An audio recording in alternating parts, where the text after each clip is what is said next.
오늘 저는 한몸 공동체 교제라는 제목으로 말씀을 선포하려고 합니다. 예수 그리스도를 믿음으로 새 생명을 얻었다. 이것이 복음의 핵심이지요. 예수 그리스도를 믿음으로 새 생명을 얻었다.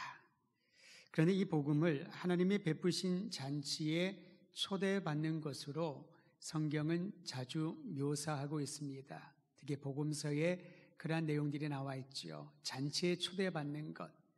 여러분 얼마나 기쁠까요? 어떤 잔치, 내가 가고 싶은 잔치, 소문난 그 잔치에 초대를 받았다라는 것만 하더라도 가슴이 떨리고 살아가는 재미가 있을 것입니다. 이처럼 하나님의 초대에 응하여 참여하는 것을 히브리서는 구약의 제사 과정을 통하여 설명을 합니다. 어떻게 하나님의 초대에 응할 수 있을까? 참여할 수 있을까? 구약의 제사 과정으로 설명한다는 거지요. 그런데 여러분, 구약 성전 제사는 한계가 있습니다. 계속해서 반복적으로 제사를 드려야 됩니다. 하나님을 만나기 위하여, 하나님께 나아가기 위하여 반복적인 또 절기마다 드려야 되는 그런 노력이 필요했던 것입니다. 뿐만 아니라 일반 사람들은 하나님을 직접 만날 수 없습니다. 제사장들이 중재해 주어야지만, 사람들이 준비한 희생 제물을 제사장이 대신 하나님께 올려드려서 그 중재의 도움을 받아야 하나님께 나아가 하나님께 예배할 수 있었던 것이지요. 제사장들 중에서도 대제사장이 뽑히면 그 대제사장은 1년에 단 한 번 속죄일, 대속죄일에만 지성소에 들어가 은혜의 보좌 앞에서 하나님을 예배할 수 있었습니다. 이게 제사의 과정이요 절차였던 것이지요. 그렇다 보니 하나님이 초대하셨지만은 그 초대받은 사람들이 하나님 앞에 나아가 그 잔치에 참여하더라도 하나님을 직접 대면할 기회가 없는 겁니다. 누군가의 도움이 필요했던 거지요. 누군가의 중재가 없이는 하나님께 감히 아뢰일 수 있는 그러한 특권이 없었던 것입니다. 그런데 오늘 말씀에 보면 예수 그리스도께서 이 땅에 오심으로 그 과정이 완전히 달라졌습니다. 예수님께서 우리로 하여금 하나님께 나아갈 수 있는 길을 친히 열어놓으셨다라는 겁니다. 오늘 히브리서 기자는 예수님이 하나님의 집을 다스리는 큰 대제사장이라고 묘사를 하면서 이렇게 선언하고 있습니다. 예수님께서 새로운 살 길을 열어주셨다. 예수님이 열어주신 그 길은 새로운 길이요, 우리에게 살아갈 수 있는 생명의 길을 열어주셨다라고 말합니다.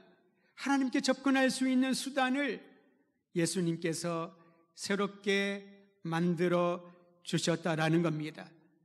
그렇기 때문에 예수 그리스도는 우리가 하나님과 교제할 수 있는 자격을 준 초대장입니다.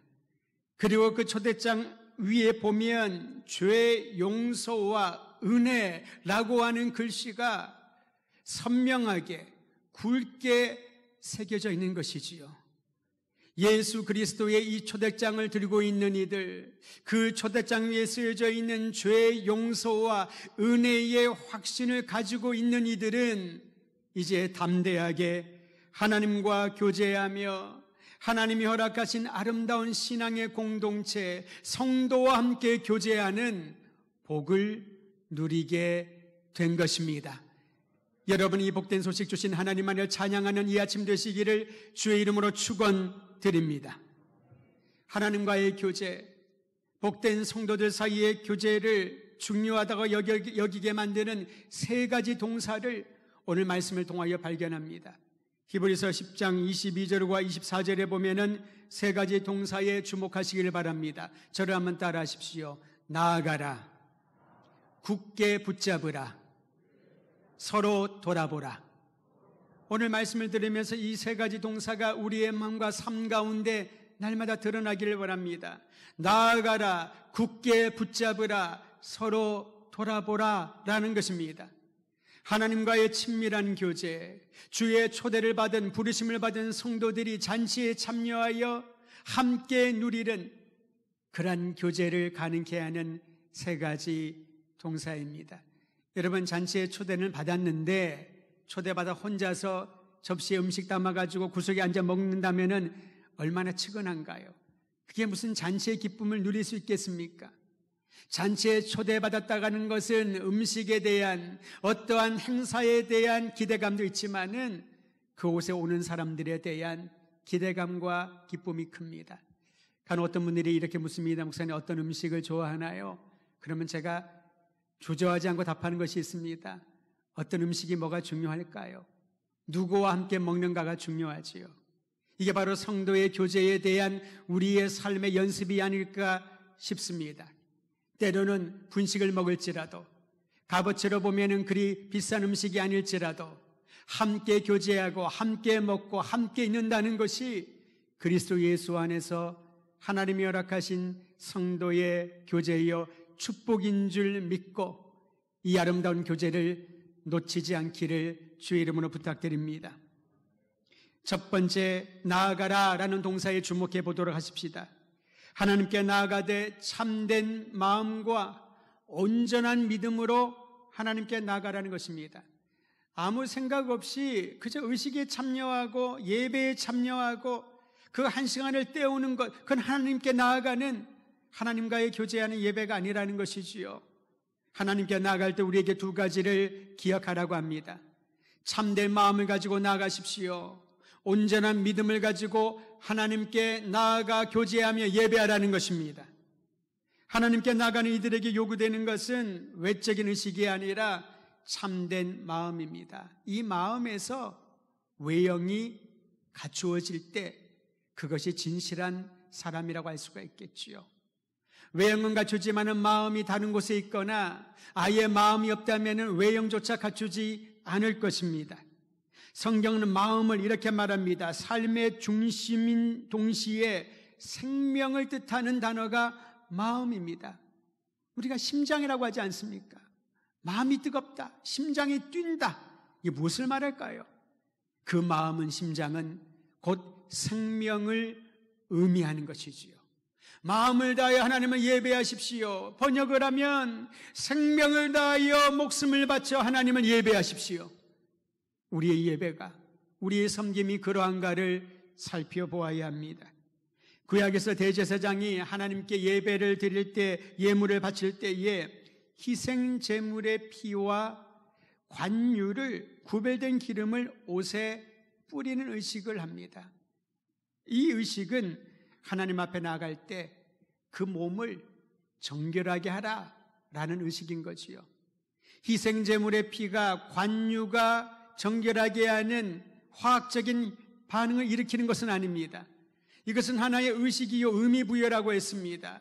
희생 제물의 피를 뿌리면서 더러운 죄가 씻겨지고 관유를 뿌리면서 제사장의 몸과 마음이 정결해져서 거룩하신 하나님을 섬기며 예배할 수 있도록, 이게 제사의 방식이었습니다.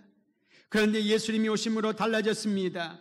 십자가에 흘리신 예수 그리스도의 피가, 주님의 보혈이 우리의 부패한 마음에 실제로 뿌려지는 것입니다. 그리스도의 보혈은 악한 심령과 행실을 마치 맑은 물로 더러운 그러한 오염된 것들을 씻어버리는 것처럼 우리의 마음을, 죄악된 마음을 씻어버리고 정결케 하는 능력입니다. 사랑하는 성도 여러분, 예수 그리스도의 보혈이 여러분과 저의 모든 죄악을 씻어주셨음을 믿고 이제는 주저하지 말고 담대하게 하나님께 나아갈 수 있는 마음을 가지고 예배하기를 주의 이름으로 축원드립니다. 이 마음으로 드리는 예배를 주님이 기뻐 받으십니다. 또한 하나님께 나아갈 때 온전한 믿음을 가지고 나아가라라고 합니다. 온전한 믿음이란 확신으로 가득 찬 믿음을 말합니다. 여러분, 믿음이란 단어를 아무리 얘기하고 아무리 외쳐도 그 믿음의 내용이 확신이 아닌 의심으로 차 있다면 그것은 온전한 믿음이라고 보기 어려울 것입니다. 내면에 하나님에 대한 확고한 믿음이 바로 온전한 믿음입니다. 저는 우리 더드림교회 성도들과 그리스도 예수의 은혜로 힘입어 하나님께 나가는 모든 성도들이 하나님의 살아계심과 그분의 전능하심과 그분의 우리의 삶을 주관하시는 창조주 아버지이심을 믿는 이 믿음이 삶 가운데 가득 차 흘러넘치기를 간절히 소원하는 것입니다. 개혁자들은 신앙개혁과 교회개혁을 꿈꾸며 오직 믿음으로 라고 하는 이 말을 모토로 삼았습니다. 오직 믿음으로. 하나님이 행하실 일에 대한 믿음을 말합니다. 그리스도 예수께서 은혜로 주신 구원에 대한 믿음을 말합니다. 성령께서 인도하시는 새로운 삶에 대한 믿음을 말하며 거룩한 공교회와 성도의 교제가 얼마나 아름다운지 이 아름다움에 대한 기대감과 믿음을 말합니다. 사랑하는 성도 여러분, 하나님에 대한 그리스도 예수의 구속의 은혜에 대한 성령께서 이끄시는 새로운 삶에 대한 이 거룩한 공동체를 통하여 하나님이 행하실 일에 대한 기대하는 마음을 가질 때에 우리는 그것을 믿음이 있다라고 고백하고 표현할 수 있는 것이지요. 온전한 믿음은 불가능을 가능하게 하시는 하나님을 의지하게 만듭니다. 세상이 줄 수 없는 영원한 생명과 소망을 품게 합니다. 여러분, 언제 우리는 기쁨을 누리나요? 목표한 것을 이루었을 때, 내가 원하는 것을 얻었을 때에 기뻐한다고 말합니다. 그런데 그러한 기쁨은 그리 오래가지 않습니다. 지루해집니다. 더 크고 더 자극적이고 더 강한 어떤 목표가 있어야 된다고 합니다. 만약에 그것이 인생이라면은 우리는 하나님이 주시는 놀라운 이 구원과 평강과 비교할 수 없는 새로운 인생을 선택해야 할 것입니다. 세상에 줄 수 없는 영원한 소망, 영원한 생명, 그리스도 예수 안에서 발견한 참으로 새롭고 아름다운 그 소망이 우리의 삶을 주도하여야 할 것입니다. 그러기에 우리는 두 번째 동사에 주목을 할 필요가 있습니다. 하나님이 주신 그 소망을, 믿는 도리의 소망을 굳게 잡으며 살아갈 때 그 사람의 인생에 새로운 일들을 보게 될 것입니다. 인생은 숱한 위기의 연속이라고 할 수 있습니다. 하나를 넘어가면 또 다른 위기가 찾아오고 또 다른 어려움이 찾아옵니다. 그 중에 신앙의 위기는 하나님에 대한 의심과 회의가 찾아오면 신앙의 위기가 찾아옵니다. 하나님이 어디 계신지 보이지 않고 느껴지지 않을 때가 있을 겁니다. 하나님이 왜 나에게 이렇게 침묵하시는지, 내가 이렇게 간절히 기도하는데 왜 내 기도에 응답하지 않고 마치 어딘가 숨어 계시는 것처럼 그렇게 생각할 때가 있을 것입니다. 회의가 찾아오지요. 의심이 생길 것입니다. 하나님이 정말 존재하시는 건 맞나? 하나님이 나를 사랑하시는 게 맞나? 하나님이 내 기도에 귀 기울이시고 응답하시는 것이 사실인가? 라는 그러한 의심이 찾아오면서 신앙의 위기가 임합니다. 그런데 성도 여러분, 이런 의심과 회의와 신앙의 위기가 찾아온 것을 하나님은 탓하지 않습니다. 오히려 이 신앙의 위기를 통하여 하나님을 더 깊이 알아가고 하나님이 주시는 놀라운 능력 경험하기를 주님은 원하시는 거지요. 성경에 보면 수많은 믿음의 선진들의 이름이 나와 있지만은 그들 중에 단 한 사람도 태어나서 죽을 때까지 아무 문제 없이 살았다라고 하는 사람은 찾아볼 수 없습니다. 우리가 그렇게 믿음의 조상이라고 말하는 아브라함도 그러합니다. 얼마나 많은 신앙의 위기가 찾아왔나요? 실패하고 넘어지고 실족하고 사람들이 보기에 아브라함이 저 정도밖에 안 돼? 그렇게 지탄받을 만한 일도 행했습니다. 그러나 하나님이 그를 믿음의 조상이라고 우리의 모범이 되게 하신 이유는 무엇입니까? 그 위기에 굴복하지 않고 비록 넘어졌으나 다시 일어날 수 있는, 비록 실족했으나 다시 시작할 수 있는 소망의 근거를 붙잡았기 때문에 그러합니다. 성경은 소망의 근거가 무엇인지 우리에게 가르쳐주고 있습니다. 히브리서 12장 2절입니다. 여러분 성경은 한 장 넘겨서 히브리서 12장 2절 말씀을 큰 소리로 선포하며 읽겠습니다. 12장 2절 시작. 믿음의 주요 또 온전하게 하시는 이인 예수를 바라보자. 그는 그 앞에 있는 기쁨을 위하여 십자가를 참으사 부끄러움을 개의치 아니하시더니 하나님 보좌 우편에 앉으셨느니라. 여러분, 우리의 소망의 근거가 어디에 있습니까? 현실적인 문제들로 인하여 마음이 흔들리고 실망할 때가 있습니다. 왜 그런 일들이 자꾸 일어날까요? 나의 관점에서 내 문제들을 보기 때문에 그렇습니다. 여러분, 이 부분은 굉장히 중요합니다. 왜 내가 흔들리고 실망하고 좌절하고 이 위기를 극복하지 못하고 그 깊은 늪속으로 빠져드는 것 같을까요?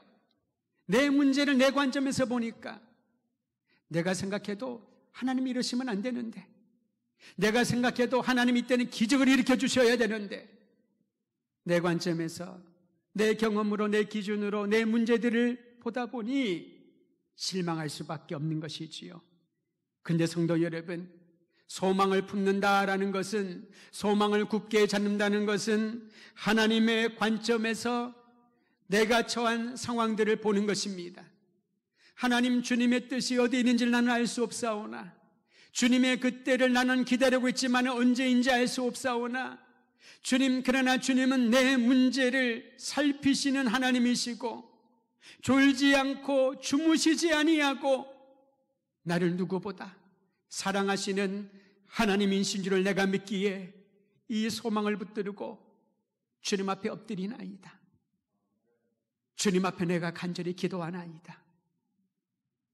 나의 관점에서 내 문제를 보면 실망의 나당에 넘어갈 수 있으나 하나님에 대한 소망을 품고 내 문제를 바라보며 주님 앞에 의탁하면은 주님이 행하시는 위대한 역사를 경험하게 될 줄 믿으시기를 바랍니다. 우리는 욥을 기억하지 않습니까? 요셉에 대하여 잘 알고 있지 않습니까? 다니엘에 대하여 우리는 알고 자녀들에게, 우리의 제자들에게 가르쳐 주기도 합니다. 수많은 신앙의 위기를 겪었다가 회복된 사람들의 이름을 우리는 기억하고 있습니다. 순교자의 반열에 오른 고귀한 신앙의 소유자들을 우리는 역사를 통하여 알고 도전을 받고 있습니다. 그런데 여러분, 어떻게 그게 가능했을까요? 사자굴에 던져지면서 노예로 형제들에게 버림을 받으면서 포로로 잡혀간 그 상황 가운데서 죽음의 위협 앞에 예수님을 믿는다는 신앙 때문에 화형당하고 온몸이 찢겨지는 그러한 순교의 현장 가운데서 어떻게 우리와 같은 성정을 가진 사람들이 그렇게 신앙을 지킬 수 있었을까요? 자신의 현실을 하나님에 대한 소망을 품고 보았기 때문이 아닐까요? 하나님이 주시는 그 소망, 곧 예수 그리스도, 우리의 소망의 근거이신 주님을 바라보며 지금도 살아계시고 영원토록 함께 하셔서 하나님 보좌 우편에 계시는 우리 주님을 바라볼 때에 그 소망이 있기 때문에 신앙을 지키지 않았을까 싶습니다. 스데반이 순교당할 때에 그 장면에 이런 구절이 있습니다. 그가 하늘을 보니 예수께서, 부활하신 예수께서 하나님 보좌에 앉아 계시는 모습을 보며 그는 돌을 맞고 주님의 품에 안겼다라고 말합니다. 사랑하는 성도 여러분, 현실을 보면, 세상을 보면 우리가 겪고 있는 모든 것들은 실망과 좌절을 줄 수밖에 없습니다. 그러나 거기에 머물지 말고 우리의 소망이신 예수 그리스도를 굳게 붙들고 주님이 주시는 새로운 일을 향하여 눈이 열리는 은혜가 있기를 주의 이름으로 축원드립니다. 그러한 소망을 품고 소망을 굳게 잡고 나아가는 이들이 함께 교제하며 위로할 때 하나님께서는 말로 표현할 수 없는 놀라운 것들을 우리에게 부어 주실 것입니다.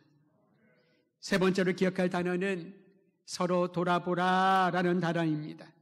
사랑과 선한 일을 격려하기 위하여 서로 돌아보라. 여러분, 우리가 돌아보라는 것은 누가 내 옆에 있나? 우리 교회 성도들이 누구인가? 몇 명이나 함께 공동체 안에 모여 있나? 얼마나 많은 사람들이 예배드리나? 그러한 그저 우리의 관심이나 표면적인 관심을 가지고 돌아보는 것이 아닙니다. 사랑하기 위하여 서로 돌아보고 선한 일을 함께 섬기며 나가기 위하여 서로 돌아보라. 목적이 분명합니다. 각 사람이 참된 마음과 온전한 마음으로 하나님께 나와 예배드리는 것 소중합니다. 예수 그리스도 안에 소망을 품고 신앙의 생활하는 것 참으로 아름답습니다. 그런데 여러분, 개인의 신앙이 공동체와 연결되어 있지 않는다면 건강하게 성장하지 못합니다. 간혹 그런 분들을 만날 때가 있지요. 개인의 종교적 열망이 중요하지, 내가 내 신앙 지키는 게 중요하지, 뭐 그렇게까지 공동체가 중요한가? 사람들이 함께 모여 있다 보면 갈등이 생기고 다투고 문제가 생겨서 교회를 옮기니마니, 이것 때문에 내가 신앙생활 할 수 있니 없니, 그렇게 상처받는 것보다 아예 갈등이 생길 그 모든 것들을 길을 차단하자, 혼자 신앙생활하는 것이 최상이다, 이렇게 생각하는 분들, 말하는 분들이 있을 것입니다. 추측하기는 공동체 안에서 부정적인 경험을 많이 했기 때문에 그럴 것입니다. 그러나 성도 여러분, 그것을 절대시하지 않기를 바랍니다. 분명히 그러할 것입니다. 사람들이 모이다 보면은, 다양한 사람들이 모이다 보면은 일을 하다가, 동력을 하다가, 함께 섬기다가, 신앙생활하다가, 속으로 활동을 하다가, 교제하다가 상처받지요. 실망하지요.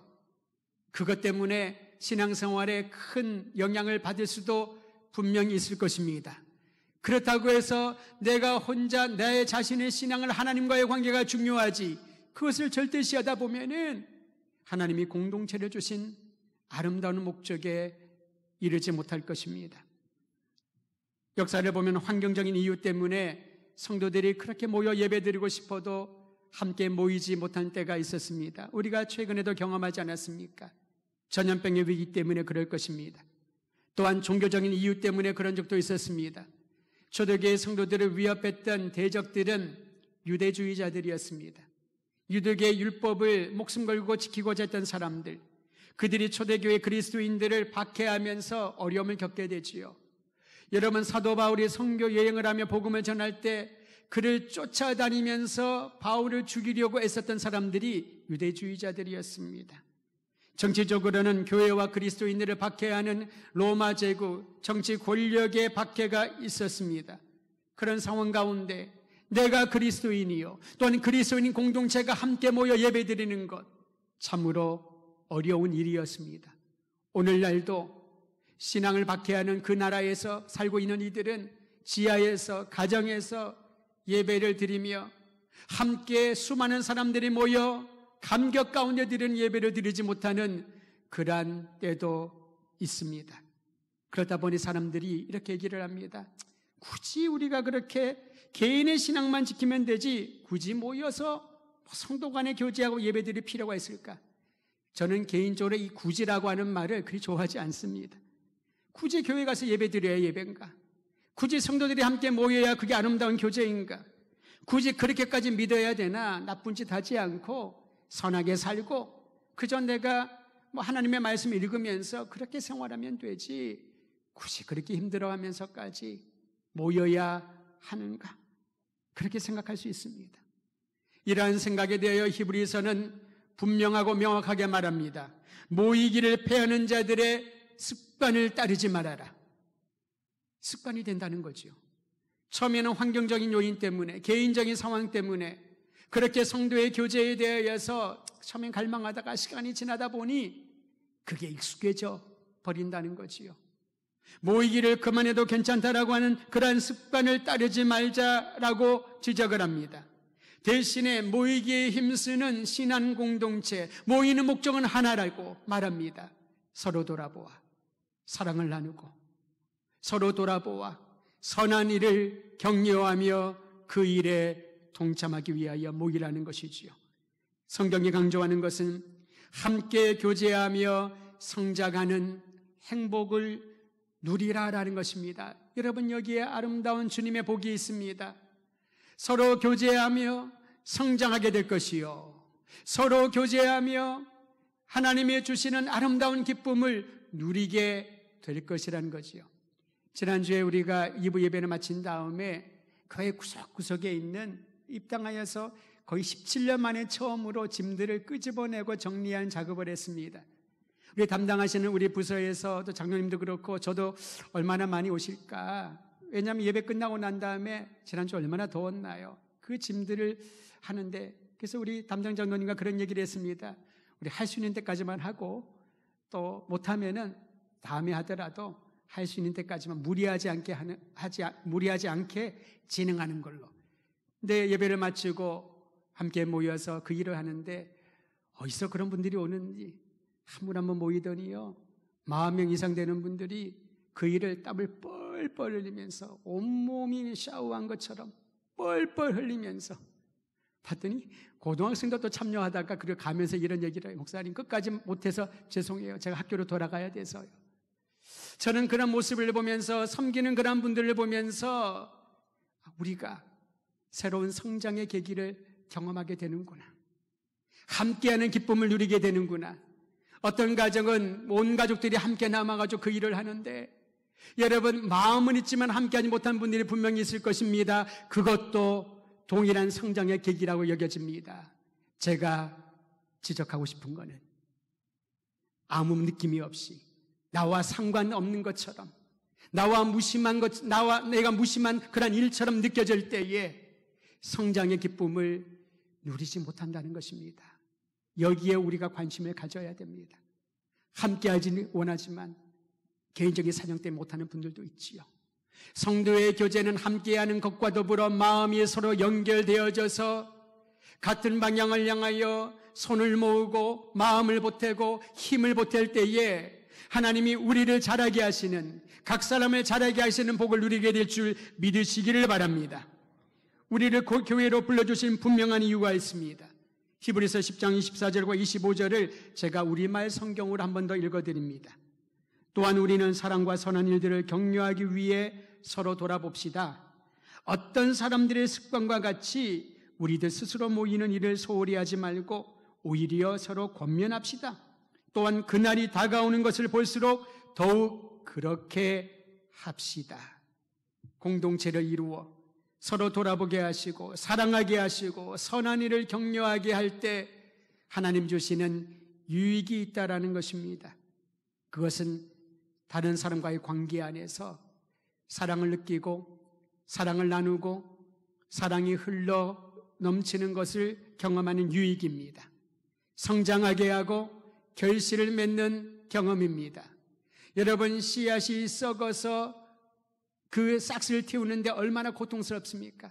그 딱딱한 땅을 뚫고 올라올 때 얼마나 애를 쓸까요? 자라나고 꽃을 피우고 결실을 하는데 거저되는 것이 없습니다. 애씀과 노력과 고통이 있을 것입니다. 하지만 얻게 될 결실이 너무나도 풍요롭기에 지난날의 고통과 어려움은 다 잊혀질 만큼 또다시 그 고통을 반복하면서 또 다른 열매를 맺기 위하여 우리에게 헌신봉사하게 하는 유익이 공동체 안의 성도들의 교제를 통하여 나타나게 된다는 것입니다. 서로 사랑하며 그리스도 예수 안에 한 몸 이루어가는 기쁨 경험하기를 주의 이름으로 축원드립니다. 사랑의 결핍과 선한 일에 대한 무관심은 신앙의 퇴보로 이어갈 것입니다. 교회를 한 몸 공동체로 부르신 이유가 있습니다. 주님이신 예수 그리스도께서 교회의 머리시고 우리는 지체이기 때문이지요. 여러분, 교회가 완벽한가요? 거룩한가요? 그렇지 않습니다. 목회자를 봐도 사역자를 보더라도 성도들을 보더라도 거룩한 채 하는 것처럼 보이지만 완벽하지 않습니다. 하지만 교회의 거룩성은 그리스도 예수 안에서 발견합니다. 우리는 흠이 많고 부족하고 불결한 인생이지만은 그리스도 예수로 말미암아 거룩을 향하여 한 걸음 한 걸음 내드릴 수 있는 이 아름다운 초대를 받은 사람인 줄 믿으시기를 바랍니다. 그러므로 교회의 사명은 예수 그리스도께서 주신 생명을 전하고 사랑을 드러내는 것이지요. 많은 사람들이 교회에 대해서 이래야 된다 저래야 된다라고 말을 합니다. 여러분, 그것은 중요한 일처럼 보이지만은 본질은 아닐 것입니다. 교회를 교회되게 하고 교회를 공동체로 모이게 하시고 함께하는 이 아름다운 일을 지키라고 말씀하신 이유는 교회의 주인이신 그리스도 예수의 이름을 붙들은 자들에게 그리스도 예수의 영광이 드러나는 아름다운 역사를 경험하게 될 것이기 때문에 그렇습니다. 교회 공동체가 존재하는 이유와 목적이 있다면은 오직 예수 그리스도이심을 선포하시기를 바랍니다. 우리는 예배 때마다 사도신경으로 신앙 고백하지 않습니까? 사도신경의 시작은 이렇게 말합니다. 내가 믿나이다. 성부와 성자와 성령의 이름을 믿고 죄의 구속의 능력을 믿고, 그리고 그 뒤에 보면은 거룩한 공교회와 성도의 교제를 믿나이다. 이렇게 고백을 하면서 왜 성도의 교제를 소중하게 여기지 않고 나의 신앙 지키는 것이 더 귀하다고 모이기를 패하는 자들의 습관에 자꾸 젖어들까요? 사랑하는 성도 여러분, 오늘 이 말씀을 다시 한번 선포하면서 우리로 하여금 하나님께 나아가게 하시고, 하나님께 나아갈 때 굳게 소망을 붙들게 하시는 주님의 은혜가 이제 성도들이 함께 모여 서로 돌아보아 사랑하고 격려하고 주님이 맡겨주신 선한 일을 도모하는 일에 여러분의 삶과 열정과 시간을 보태어 주의 영광 드러내기를 우리 주의 이름으로 축원드립니다. 우리 더드림 교회가 그러한 교회 되기를 간절히 소망합니다.